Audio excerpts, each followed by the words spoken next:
행운의 아이콘이 되어라. 오늘 말씀 함께 나눌 말씀 제목입니다. 오늘은 서론 없이 바로 본문으로 좀 들어가 볼게요. 본문이 할 말이 좀 많아서.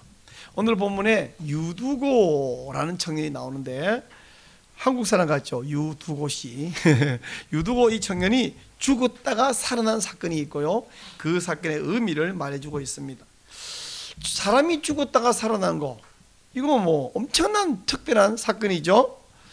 2000년 전 그 당시에 무슨 일이 있었고, 또 이것이 2023년에 살고 있는 여러분에게 무슨 의미가 있는가 같이 한번 살펴보십시다. 에베소에서 데메드리오의 폭동 사건이 있고 난 후에 바울은 마케도니아와 아카야 지역에, 그러니까 지난번 2차 전도여행 때 전도하고 교회를 세웠던 지역에 있는 교회들을 찾아가서 말씀으로 위로하고, 또 다 마친 다음에 이제 배를 타고 드로아에 왔습니다. 이제 드로아에 일주일 7일간 머문 후에 다시 배를 타고 예루살렘으로 갈 그런 계획이었어요. 이제 바울이 일주일 있다가 떠나려고 하는 그날 전날이 바로 주일인데, 주일 저녁에 그들이 함께 모였어요. 예배를 드리고 성찬식을 하고 애찬을 하기 위해서 모였습니다. 근데 바울이 성찬식을 하려고 이제 준비해 놓고, 저도 성찬식 전에 설교를 하고 이제 성찬식 하잖아요. 근데 성찬식 직전에 설교하는 설교를 너무 길게 하는 거예요. 밤중까지 계속 하는 거예요. 아마 저녁에 시작했겠죠? 근데 저녁에 시작한 이 설교를 한밤중까지 계속해서 합니다. 왜 바울이 이렇게 설교를 길게 했나? 우리도 이걸 받아서 설교를 밤중까지 계속해야 된단 말인가? 그게 아니죠. 바울은 내일 도로를 떠날 것이고, 떠나면 다시 올 가능성이 사실 거의 없습니다. 근데 복음은 영원히 멸망할 사람을 살리는 유일한 방법, 유일한 길이 바로 복음이잖아요. 그래서 바울은 자기가 복음을 전하는 이 일을 함에 있어서 자기가 생명을 조금도 귀한 것을 주지 않고 생명을 다 바쳤다. 오늘 이거 20장 앞부분을 보고 있는데 조금 넘겨서 24절 한번 찾아보실래요? 자, 사도행전 20장 24절 시작. 내가 달려갈 길과 주 예수께 받은 사명 곧 하나님의 은혜의 복음을 증언한 일을 마치려 하면은 나의 생명조차 조금도 귀한 것으로 여기지 아니하노라. 아멘. 자기는 자기 생명이 안 중요해. 복음 전하는 일을 감당하기 위해서는. 그렇게 복음을 위해서 목숨을 걸었던 바울이니까 내일 떠날 때 다시 드로아에 못 들어오니까 아무리 밤이 늦어도, 아무리 사람들이 힘들고 피곤해도 졸리더라도 오늘 전해야 될 말을 꼭 전해야 했던 것입니다. 그들이 모여있던 그 장소가 어떤 곳이냐면 다락방이에요. 다락방 그러면 우리가 방 위에 있는 조그만 창고 같은 걸 말하는 게 아니고, 이 지방 사람들은 일종의 옥상을 넓은 방으로 만들어 놓고 거기서 평소에는 방문객을 위한 숙소로도 제공하기도 하고, 거기서 회의도 하고 혹은 휴식도 하고, 그러니까 이 장소에서 주로 예배를 드리는 거예요. 예수님께서 최후의 만찬을 드신 장소, 그것도 다락방입니다. 또 120명이 모여서 기도하다가 오순절에 성령이 임했던 장소, 그게 또 다락방이라고 되어 있습니다. 자, 이런 다락방에 모였는데 8절 말씀 보니까 거기에 등불을 많이 켰다 그렇게 했죠. 자, 등불을 많이 켰다는 것은 두 가지를 의미하는데, 첫째, 그 공간이 굉장히 넓다는 이야기예요. 좁은 공간에 등불 하나만 켜면 되겠지만 넓으니까 등불도 많이 켰다. 동시에 사람이 많이 모였다. 사람이 조금만 고프면 등불을 켜면 되는데 많이 모여서 등불 여러 개를 켰어요.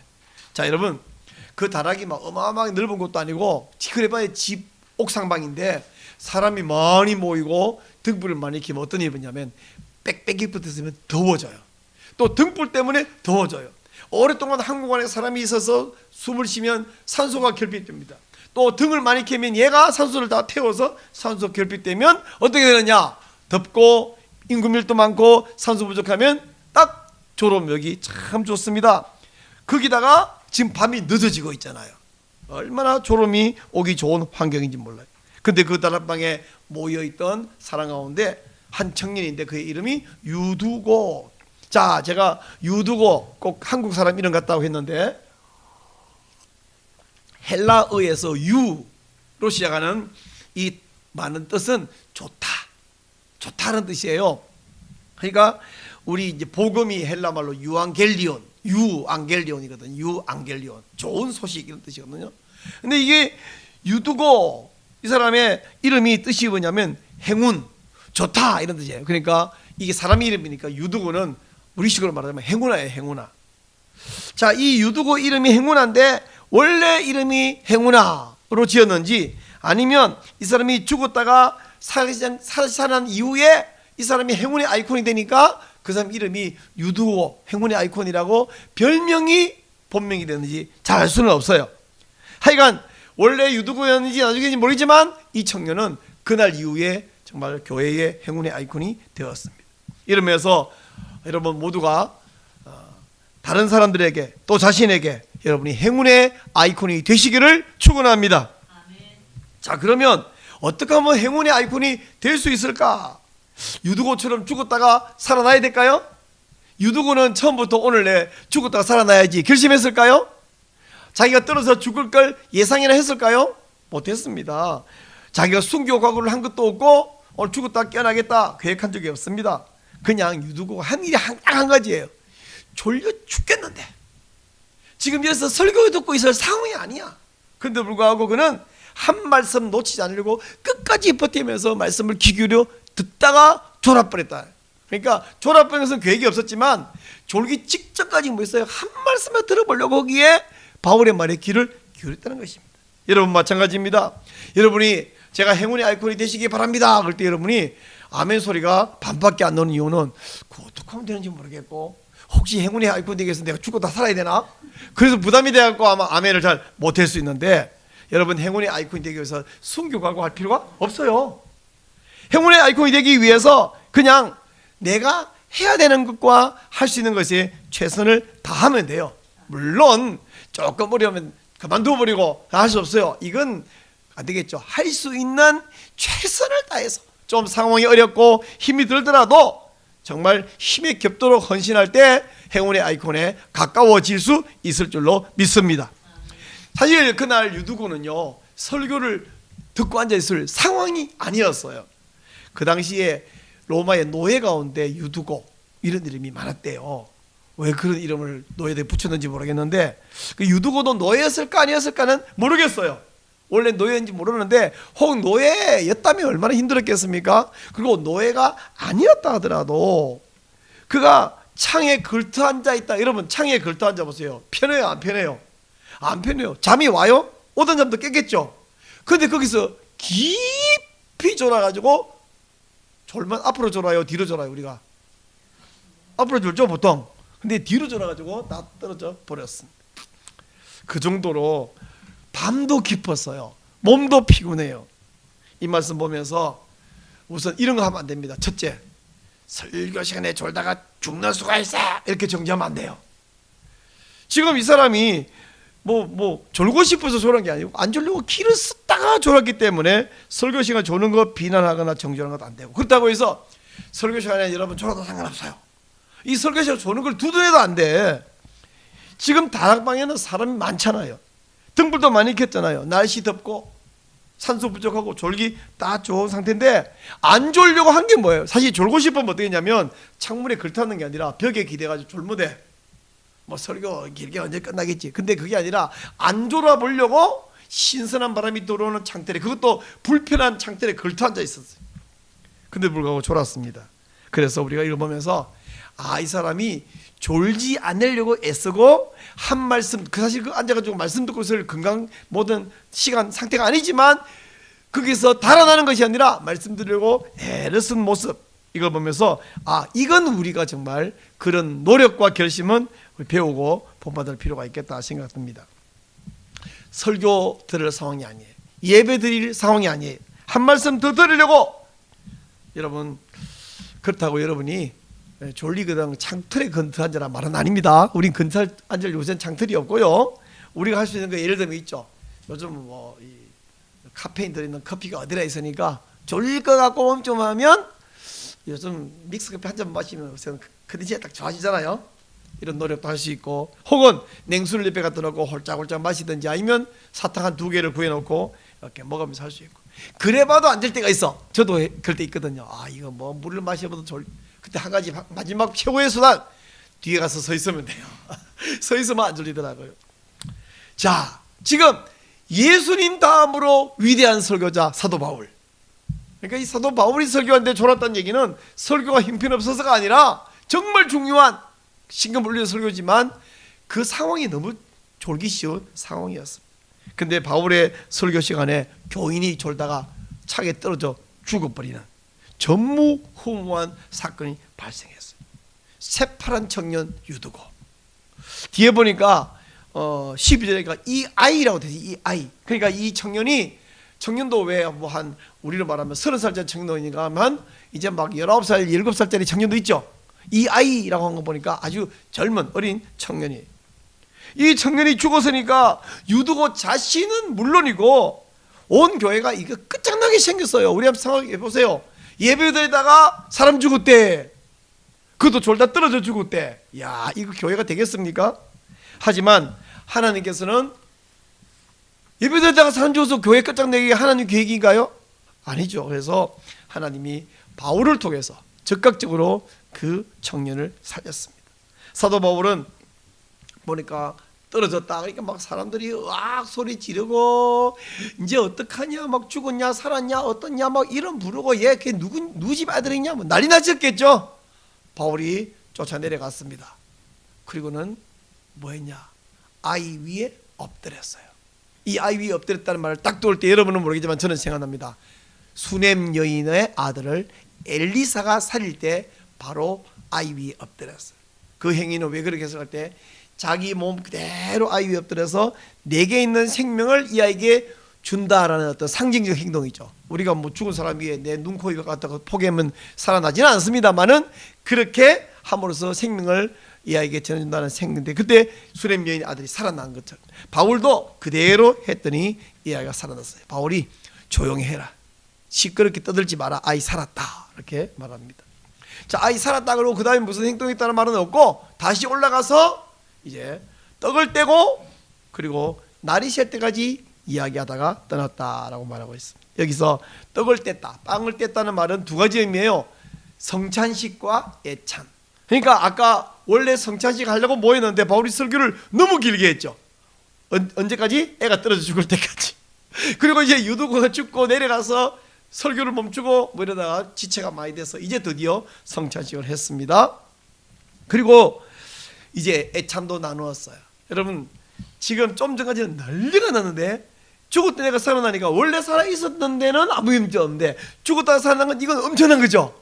그래서 한밤중에 성찬식과 이어서 애찬 파티를 하는 것입니다. 아주 막 흥분하고 감사하고 막 상기돼가지고 이렇게 해서 감사의 파티를 했어요. 여러분 한밤중에요 우리가 뭔가 기분 좋아서 함께 나눠 먹고 밤중에 나눠 먹으면 살찔지 모르지만 밤중에 먹으면요 이 밤을 꼬까닥 세우면 살도 안 쪄. 자니까 살찌지. 이러면 굉장히 인간관계가 깊어지고 좋아집니다.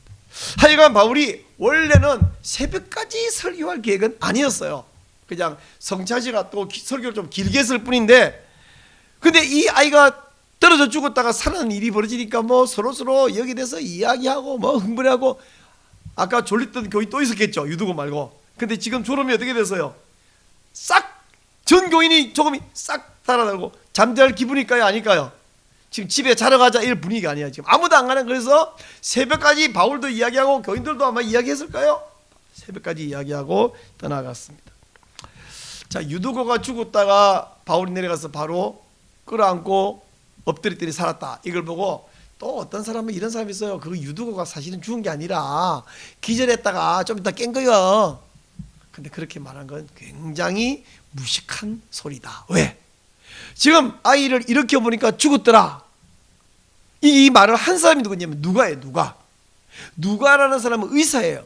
예나 지금이나 의사는 어떤 사람이 죽은 듯 살았는지를 판단하고 사망 선고를 할 수 있는 권위를 가진 사람이 의사잖아요. 지금도 우리가 어떤 사람이 죽었다 할 때에 의사가 사망 선고하거든. 몇 시 몇 분으로 운명하셨습니다. 이렇게. 근데 의사가 죽었다 했는데 의사 아닌 사람이 의사가 써놓은 글을 보고 이거 죽은 게 아니라 기절했다. 무슨 근거로? 그렇게 말할 근거가 없죠. 의사 누가가 죽었다고 본인이 말했습니다. 자, 사람이 죽는 것은 예나 지금이나 큰 일이에요. 사고로 죽든지 뭐 조용히 나이가 들어서 죽든지 큰일인데 특별히 갑자기 그것도 젊은이가 사고로 죽는 일은 굉장히 큰일입니다. 온 교회가 깜짝 놀라고 모두가 슬퍼할 일이에요. 근데 죽는 건 큰일인데 죽었다가 살아나는 일은 막 어마어마한 일이에요. 왜? 죽는 일은 늘 있지만 사는 일은 없거든요. 다 함께 흥분되고 난리를 치고 있습니다. 자, 이렇게 유두고가 죽었다가 살아나고 나니까 바울이 그날 밤은 새벽까지 같이 이야기하고 떠났지만 바울이 떠난 이후에 어떻게 했냐? 12절 말씀 보니까 이 이후에 드로아 교회는 이 청년 유두고 때문에 적지 않게 위로를 받았더라. 이게 적지 않게, 아니 그냥 많이라고 하면 되지 왜 적지 않게라고 하냐면 원문을 보면요, 평범하지 않게, 그냥 우리가 그냥 아이고 위로가 많이 됐습니다 이거 말고 막 평범하지 않게 어마어마하게 위로를 받았다 이렇게 이야기해요. 자, 그러면 이 사람들이 당연한 얘기긴 하지만 한번 좀 생각해 봅시다. 유두고 사건으로 적지 않게 위로를 받은 이유가 뭐냐 하면요, 유두고가 살아난 그날 그 사건에서 유두고만이 아니라 자기들도 살아났기 때문에요. 자기도 살아났다 무슨 말이냐? 유두고는 사실 그날 그 자리에서 설교 듣고 있을 수 있는 건강과 몸의 상태가 아니에요. 길을 써도 창틀에 앉아 있어도 깊이 졸아가지고 다 떨어져 죽어버릴 만큼이나 피곤했는데 먹고 살기도 힘들지만 예수 믿는 건 더 힘들어요. 유두고만 힘든 게 아니고 그 앉아있던 교인들 전부 다 아주 편안하게 쉬고 하고 앉아가고 재미있다 이게 되는 게 아니라 자기들도 낮에 일하고 힘들고 밤에 모였는데 바울의 설교를 계속 1시간, 2시간, 3시간 하고 있고 졸리긴 하는데 안 졸리고 길을 쓰고 자기들도 듣고 있었어요. 근데 유두고가 좀 더 심했죠. 그리고 하필이면 그냥 방바닥에 앉아 졸아서 뭐 졸고만 있는데 이게 창틀에 앉아 안 졸려 하다가 오히려 떨어져 버렸으니 이 유두고 살아난 사건을 경험하면서 큰 위로를 받았는데 첫째 이유가 뭐냐면 우선 죽은 유두고가 살아났기 때문에 위로를 받았습니다. 유두고 자신은 물론이고 그 가족 생각해 보세요. 우리 집 아들이 있는데 아들 하나가 갑자기 죽었다. 큰일 났는데 살았다. 얼마나 다행이겠어. 이거 막 평생 이야기거리예요. 그죠? 평생 누굴 만나면 우리 아들 있잖아. 그날 설교 듣다가 떨어져가 죽은 거 아니야. 그거 어떻게 했는데? 살았다니까? 안 물어봐도 계속 이야기하겠죠? 그리고요, 이게 같은 교인이기 전에 그 시대, 옛날 시대에는 함께 가까이 있는 사람이 대부분이 친척이에요. 대부분 자기 연결되는 가족, 우리 뭐 고모님이고 사촌이고 뭐 이모고 다 연결돼 있어요. 근데 친척들도 이게 가족이잖아요. 가까운 확대된 가족이고 또 친척 아닌 교인들도 그 슬픔에 빠져서 하마터면 교회 망할 뻔했는데 그게 위로가 되었습니다. 두 번째, 유두고 사건으로 위로받은 두 번째 이유는 뭐냐? 하나님을 섬기다가 죽었는데 살아난 걸 보면서 우리 하나님은 누구든지 무슨 일이든지 다 살릴 수 있고 해결할 수 있구나 하는 것을 그들이 경험했어요. 물론 하나님은 죽은 모든 사람을 살리지 않습니다. 사고로 죽은 사람, 병으로 죽은 사람, 늙어 죽은 사람, 심지어 예수님 믿다가 순교당한 모든 사람 중에 누구 살렸어요? 스데반 집사 살렸어요? 하나님은 스데반 안 살리고 바울 목 잘릴 때 안 살렸어요. 근데 안 살려주지만 하나님이 유두고를 살린 것을 보면서 하나님이 원하시면, 하나님이 계획이 있으면 누구나 살릴 수 있구나, 이것을 그들이 그 자리에서 보았습니다. 그러면 하나님이 안 살려준 건 뭐냐? 어이구 누구는 좋겠네 살았고 누구는 죽었네. 아니, 하나님이 안 살려준 것은 살려준 것보다 더 나은, 더 중요한 계획이 있기 때문에 안 살려준 거죠. 저는 목사로서 평생 살면서 기도하고 응답받은 게 굉장히 많습니다. 그런데 아직도 기도했고 응답 못 받은 것도 많이 있어요. 그러면 기도해서 응답한 것을 경험하면 어떤 생각이 듭니까? 아직 응답 안 한 것은 아직 때가 안 됐기 때문이거나 하나님이 더 좋은 계획 갖고 있어 이 내 소원이나 내 기도는 하나님이 밀어버리시는구나. 하나님 왜 내 기도 안 들으시는 거예요? 불평이 아니라 기도 들어준 것보다 하나님이 더 좋은 계획이 있어. 왜? 기도 들어준 게 얼마나 많은데 이걸 볼 수 있습니다. 여러분, 우리가 예수님을 잘 믿으면 너무너무 횡재가 생기기만 하나요? 아니, 예수 믿는 것 때문에 힘든 일이 많아요. 손해도 있어요. 이러다가 죽을 것 같을 때도 있습니다.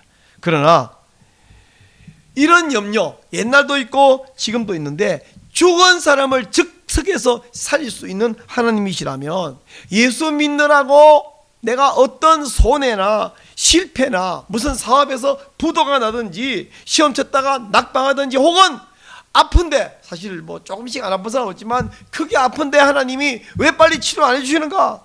하지만 하나님이 원하시면 그 모든 문제를 회복하고 해결하고 치료하고 살릴 수 있는 하나님을 믿습니다.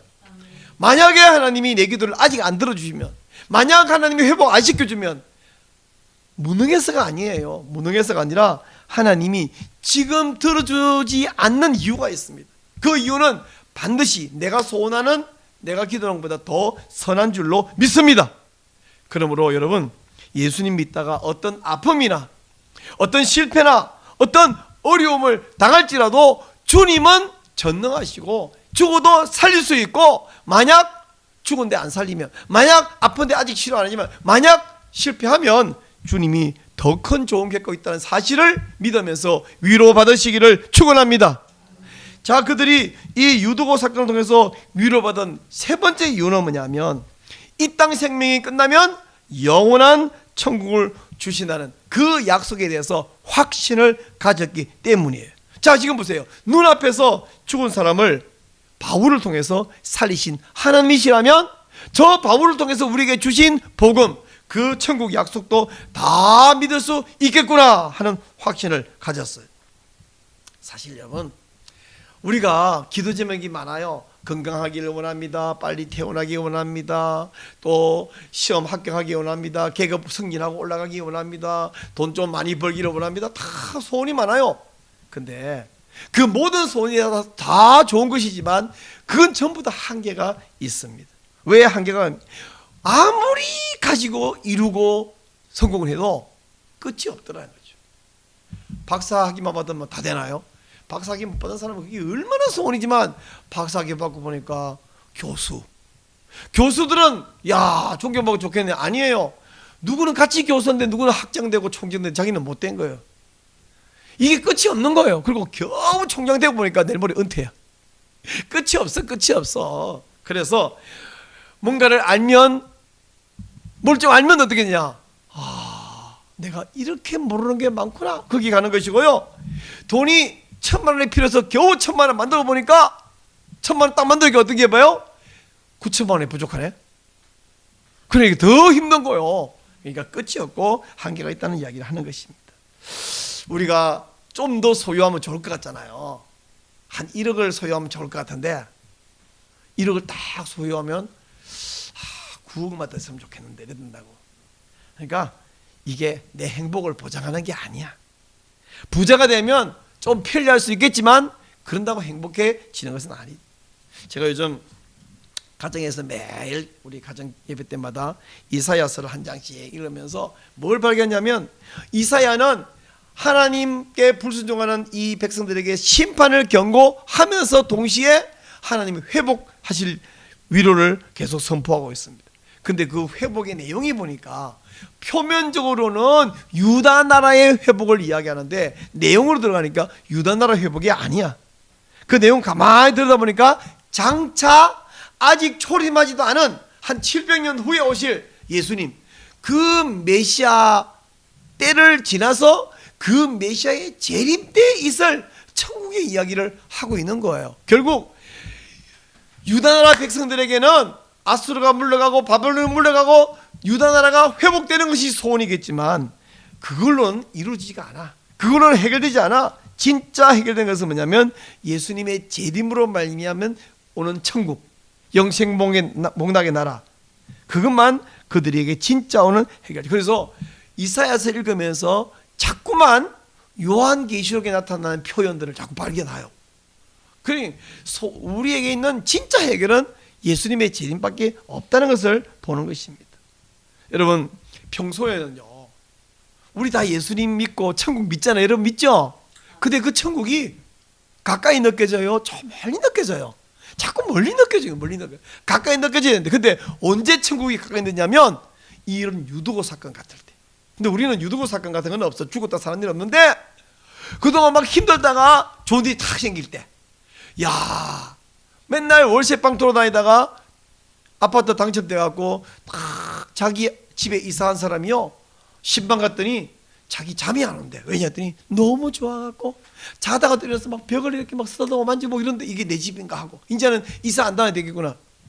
그러면서 이분이 이 월세방 돌아다니다가 조그만 아파트 하나 당첨돼갖고 여기로 들어가서 사는 것도 이렇게 기분이 좋은데 천국 가면 얼마나 좋겠냐. 왜? 이 아파트랑 비교 안 되는 천국이 있을 건데 그 생각이 나면서 천국이 가까워지는 거예요. 이렇게 사람이 없다가 집 생기거나, 여러분 사실 두 발로 걷지 못하는 건강에 있는 분들의 소원이 두 발로 걷는 거잖아요. 우리 늘 두 발로 걸어다니면서 우리 감사해요? 안 하거든요. 난 두 발로 걸어다니면서 좀 약간 샘나는 건 뭐냐면, 그 이강인에게는 어찌 그렇게 공을 잘 차냐. 손흥민이랑 비교도 못하겠고, 야 쟤들은 어떻게 나는 두 발로 뛰는 것도 못해, 얘 두 발로 저렇게 공을 잘 하냐. 우리는 더 잘하는 사람 비교하는데 사실 걷지 못하고 누워있거나 앉아만 있는 사람 두 발로 걷는 게 얼마나 소원인데. 근데 그러다가 드디어 회복해서 벌떡 일어나면 얼마나 좋아요? 그러면서 천국에 가면 이런 휠체어에 앉아만 있어야 되고 침대에 누워만 있어야 되는 이런 상황이 없고, 우리가 예수님 부활한 몸처럼 시공을 초월하면서 다닐 수 있는 자유가 있겠구나. 우리가요 좋을 때는 모르다가 죽었다가 사는 유두고처럼 없어졌다가 생기거나 망했다가 회복되거나 하면 얼마나 좋은지 모릅니다. 그런 체험들이 이렇게 하나씩 하나씩 쌓이면서 우리의 믿음이 더 견고해져요. 근데 우리 체험이 많은 신자는요, 기도를 했는데 아직 응답 안 된 거 있잖아요. 아이씨, 내 기도는 안 들어주고, 이게 아니라 아직 안 들어주지만 하나님은 더 좋은 계획이 있다. 이런 체험을 많이 하면 기도 응답이 아직 안 돼도 흔들리지 않고 천국 소망이 더 커지는 거예요. 근데 내 체험만 그런 게 아니에요. 내 옆에 있는 가족이나 옆에 있는 성도가 체험하는 것을 보고 혹은 간증을 들으면 그것 통해서도 자기에게 위로가 커지고 믿음이 커집니다. 2000년 전 도로와에 있는 성도들은 유두고가 죽었다 사는 것을 보면서 그날 밤만 아니라 그 이후에 두고두고 유두고 이야기 때문에 서로 싸우면서 어려움이 있어도 고통이 있어도 손해가 있어도 크게 적지 않게 위로를 받았어요. 그러면 우리가 이걸 보면서 참 맨날 이야기네, 나하고 별로 상관도 없네, 이게 아니라 2000년이 지나나 그것이 20일이 지나나 내용은 똑같잖아요. 하나님의 능력으로 주의 은혜로 이런 일이 있었구나. 이걸 통해서도 우리도 위로를 받을 수 있습니다. 근데 이렇게 말해도 여러분 별로 감동이 안 돼. 목사님, 그거 우리 이야기 아니잖아요. 근데 유두고 사건이 만약에 우리 교회 안에 있으면 어떻게 되겠어요? 우리 교회 안에. 아니 우리 교회까지 안 해도 그냥 우리 용인에 이런 일이 있어서 어떻게 됐어요? 나 막 소문나고 막 난리 나겠죠? 유두고 한번 만나러 가고 싶겠죠? 네. 그런 의미에서 우리가, 여러분 한 명 한 명이 행운의 아이콘이 되시기를 축원합니다. 아까보다 좀 하면서 커지긴 했는데 여전히 여러분이 그럼 내가 죽었다 사야 되나요? 아니요. 행운의 아이콘이 되기 위해서 창틀에서 떨어질 필요가 없습니다. 행운의 아이콘이 되기 위해서 순교 안 해도 돼요. 여기 지금 바울이 없기 때문에 떨어지면 안 됩니다. 여러분 엎드려서 살릴 바울이 없어요. 원래 유두고도 아까 말씀드렸죠, 떨어질 계획이 없었어요. 떨어질 예상도 못했어요. 그가 한 일이 뭐냐면 성찬식 예배에 참석했어요. 그것도 주일 밤에 하는 성찬식 예배인데 설교가 보통 30분이나 길면 1시간이면 끝나면 좋겠는데 이게 밤중까지, 그러니까 아마 7시 뭐 있다면 밤 11시까지 했다고 가정하면 한 4시간 되겠죠. 바울이 얼마 동안 했는지 모르는데 너무 길게 하는 거예요. 장소는 좁고 사람은 많고 등불은 많이 켰고 온도는 높고 공기는 탁하고 몸은 피곤하고 하루 종일 일했는데 졸려 죽겠고 견딜 수가 없었어. 도망가는 것이 아니라 벽에 기대서 자는 것이 아니라 졸지 않기 위해서 그는 신선한 바람이 들어오는 창 쪽으로 갔습니다. 그리고 불편한 창틀에 걸터 앉아 있으면, 우리가 엉덩이 조금만 걸쳐 있으면 잠이 오다가도 안 오거든요. 안 줘보려고 했어요. 그런데 감당이 안 돼요. 너무 힘들어갖고 계속 졸는데, 좀 졸은 게 아니에요. 깊이 졸았다고 성경이 말해요. 그러다가 떨어져 버렸습니다. 여러분 행운의 아이콘이 되라 그래서 막 여러분이 막 순교 각오를 하거나 나도 막 떨어져 죽거나 이럴 것이 아니라 그냥 하나님 사랑하고 말씀 사랑하고 그리고 말씀에 순종하려고 헌신하시면 됩니다. 말씀을 읽어야 돼. 근데 지금 내가 시험 기간이 성경 읽고 있을 시간이 없어. 그러면 내가 잠깐만 시간 쪼개갖고 비록 내가 시험 공부해야 되지만 그 시간 중에 내가 일부러 쪼개서 성경을 먼저 좀 읽자. 그게 힘든 일이잖아요. 그걸 하는 거예요. 자, 지금 내가 기도를 해야 되는데 그럴 시간이 없어. 아니 지금 기도 안 하니까 막 눈이 조롱이 빨리 자야 되겠어. 그러나 졸리지만 내가 기도 좀 하고 자야지. 이렇게 내가 헌신을 하려 그러는데 그런 시간도 없고 내가 누구한테 그러니까 아이고 지금 내 용돈도 내 생활비도 부족하고 그냥 그 부족한 생활비에서 이불을 잘라내가지고 내가 한 개, 두 개 먹을까 하나 먹고 한 개 먹을까 반 개 먹자. 그리고 누군가에 한번 헌금하자. 얼마나 힘들어요. 크게 힘든 게 아니라 사소하게 힘들어요. 근데 그렇게 헌신하고 있을 때에 하나님께서 유두고를 살린 그것과 같은 사건들이 여러분 삶에 나타나고 그것을 보는 사람이 그것을 듣는 사람이 함께 위로를 받고 은혜를 받는 그래서 여러분이 행운의 아이콘이 될 수 있을 줄로 믿습니다. 가만히 있다 어느 날 갑자기 엄청난 사건으로 어마어마하게 소문나는 행운의 아이콘이 되는 그러면 꼭 좋을 것 같지만 꼭 그래 좋은 게 아니라 매사에 사소한 자그마한 일들에 여러분이 다른 사람에게 위로가 되는 사람 다른 사람에게 행운의 아이콘이 되는 사람 그러다가 어느 날 어쩌다가 또 굉장히 유명하거나 큰 사건도 될 수 있습니다. 제가 전에 함께 있던 교회에 청년 하나가 컴퓨터 프로그램을 만들어 갖고 회사 관리 프로그램 납품하는 이런 사업을 하고 있는데 이 청년이 한 번은 심부름을 가서 노회 정기 노회 회의에 참석해 갖고 뒤에 앉아서 가만히 들어보니까 이 노회가 노회 관리를 위해서 서기 목사님에게 노트북 컴퓨터 150만 원짜리가 옛날엔 또 비쌌어요 요즘보다. 근데 노회가 그만한 돈이 없다는 거예요. 그래서 뒤에 가만 보고 있다가 저걸 내가 헌금하자. 옛날 이야기입니다. 150만 원이 적은 돈이 아니에요. 그래서 헌금을 하겠다고 약속을 딱 하고 나왔습니다. 근데 그 다음날 거래처에 갔는데 회사 관리 프로그램 1,500만 원짜리를 계약을 덜렁했어요. 근데 이 프로그램이라고 하는 것은 재료비가 안 들잖아요. 사람이 수고하고 노력은 하지만 프로그램 짜는 거니까 그러고 가가지고 설치해 주는 건데 자기 재료비가 안 들어요. 1,500만 원이 생기면 고스란히 1,500원 수입인 거예요. 자기 노력만 들어가니까 재료비가 따로 뭐 이게 1,500 하는데 사실 재료비가 1,000만 원 이건 500밖에 안 남는데 1,500 다 남는 거예요. 저한테 와서 목사님 제가 150만 원 하나님께 헌신 약속을 하고 돌았더니 하나님이 그 다음날 1,500만 원을 주셨습니다. 자기가 헌신하겠다고 약속한 그 순간 자기는 안 죽었지만 뭐가 죽었냐면 150만 원이 죽었어. 내 주머니에 있는 돈은 내 노력의 결과이기 때문에 바로 나를 죽인 거거든요. 내가 헌신할 때 150만 원이 죽었는데 하나님이 그 다음날 1,500만 원 10배로 살려주신 거예요.